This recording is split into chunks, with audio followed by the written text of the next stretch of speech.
In reflecting about this panel and about what's happening and what we're trying to do in America in rebuilding higher ed, I just can't help but realize that I've been in school for 43 years. So my whole entire life, I've never left. I started in kindergarten and I never left school. It was one thing after the next, after the next. So I must love this. And I do. I absolutely love school. And the fall is the time of excitement when everybody's coming in and buying their books and their school supplies and picking their classes and so on. And so trying to use that energy in a positive way is a very, very sort of important thing for us to think about the rebuilding of higher ed and not just like get caught up in the, just the fights that we're living through every day right now. So the excitement is great. However, Americans no longer trust our universities. Over the past decade, public confidence in them has collapsed. In 2015, 57% of Americans said they had some confidence in universities, but last year, that number was down to 36%. Among conservatives, the decline is even steeper. A majority once trusted our universities, now a majority don't. So what happened? One popular answer on the right is that campuses have become madrasas of leftyism. And the monoculture is real. It is suffocating intellectual life. A recent study found that 72% of students self-censor and 82% admit they have misrepresented their beliefs to please professors. The result is that today's universities have very few true friends and even fewer public defenders. Sensing this, university leaders have changed their talking points recently. Over the past 2 years, elite universities have rediscovered the language of free expression and viewpoint diversity. Harvard has adopted a neutrality policy to cherish a diversity of viewpoints. Stanford approved a statement declaring that even unpopular ideas are essential to the academic mission. MIT has dropped the mandatory DEI statements with its president warning that they impinge on freedom of expression. The University of Chicago just announced recently a $100 million free inquiry initiative. And the University of Pennsylvania publicly reaffirmed open expression as a core value. So driving these statements is John Stuart Mill's idea of humility before opposing views, and the faith that truth emerges through open debate. In this view, silencing any opinion, even a false one, is wrong, because knowledge grows from the collision of truth with error.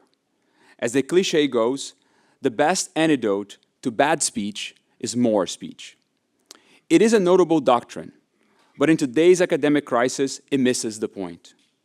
I don't need convincing that universities are echo chambers where dissenting voices get silent, events canceled, and new orthodoxies enforced without question.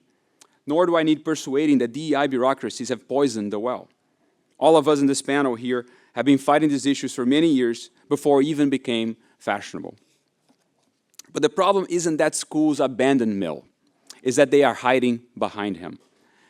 Academic leaders use the pretense of uncertainty, dialogue, and humility as a way to retreat from defending the purpose of their institutions. The new Millians see the symptoms of censorship and forced conformity, but they don't diagnose them.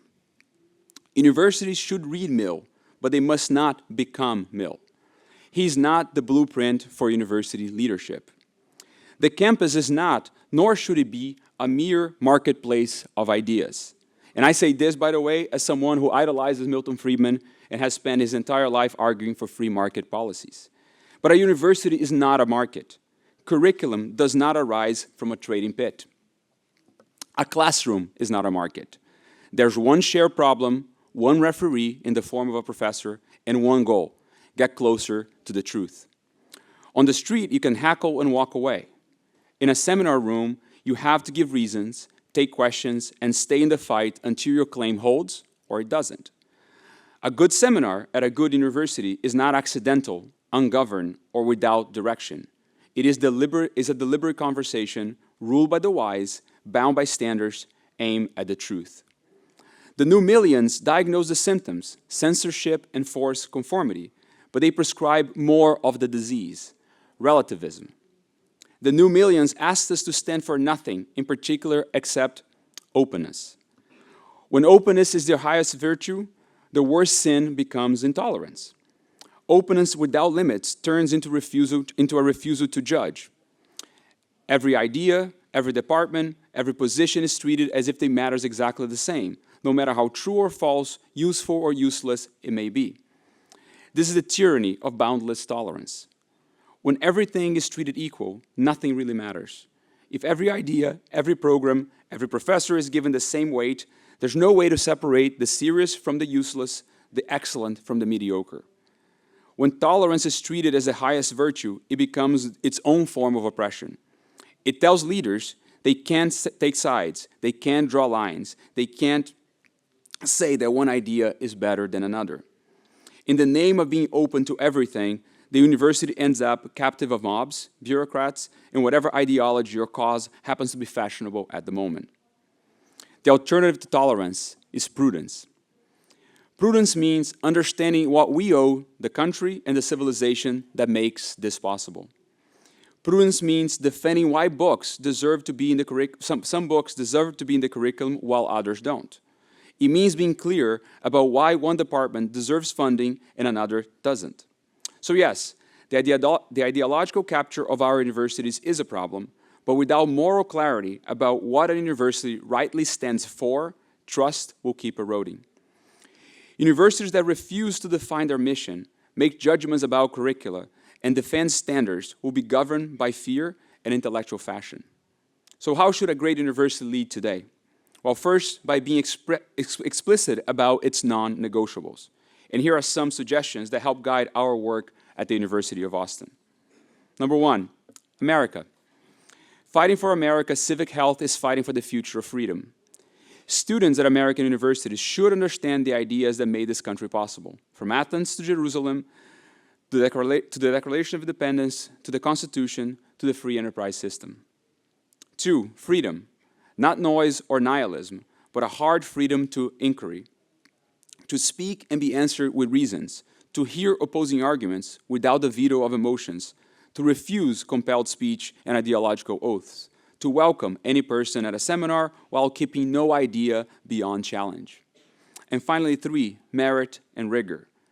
Admissions to the best minds, hiring that prizes excellence, evidence before assertions, mastery before credentials, grades that mean something. We need universities America can trust again, so we must rebuild an aristocracy of knowledge, open to all, ruled by best ideas. We must teach students that their ability to reason is the key to individual achievement and a thriving society. Above all, we must recover prudence, the habit of ranking, choosing, and governing. If our schools keep pretending that every idea is equal and the only virtue is tolerance, they will raise elites who are unfit to lead. America doesn't need universities that simply tolerate ideas. It needs universities that produce leaders. Leaders who can discriminate between what is true and what's trendy, between excellence and mediocrity, and between courage and conformity. Thank you.